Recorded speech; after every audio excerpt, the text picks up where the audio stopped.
to Learn with Kinkay. Ang pag-uusapan natin ngayon at ang ituturo ko sa inyo ay kung paano gumawa ng Facebook page.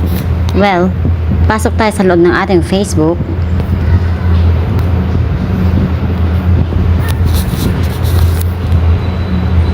At pagkatapos, find your account, or dito sa baba, meron nakalagay dito na create new account.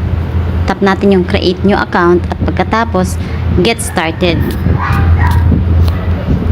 Sa information na to, ilalagay lamang po natin yung ating birthday, date, and year kung kailan tayo pinanganak, and after that, tap next. Mamimili lamang po tayo dito kung lalaki or babae. Then next. At pagkatapos, allow Facebook to access information about your contacts. Allow lang po natin and ilalagay lang po natin yung ating phone number. Check lang din natin yung app settings at pagka okay naman na lahat at goods, let's continue.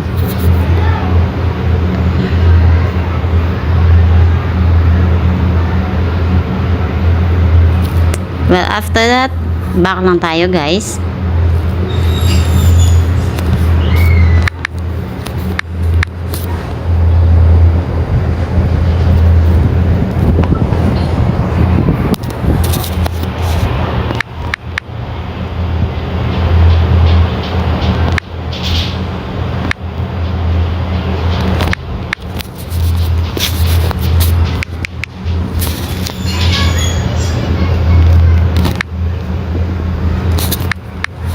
Pagkalagay po natin ang ating number, next lang po natin yan.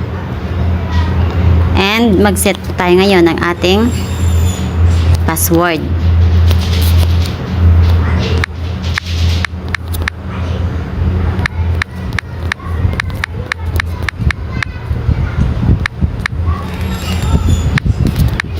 Okay, pagka-set po, next lang po natin yan.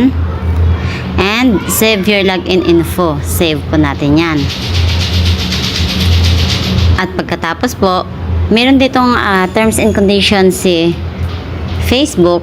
Agree lang po natin.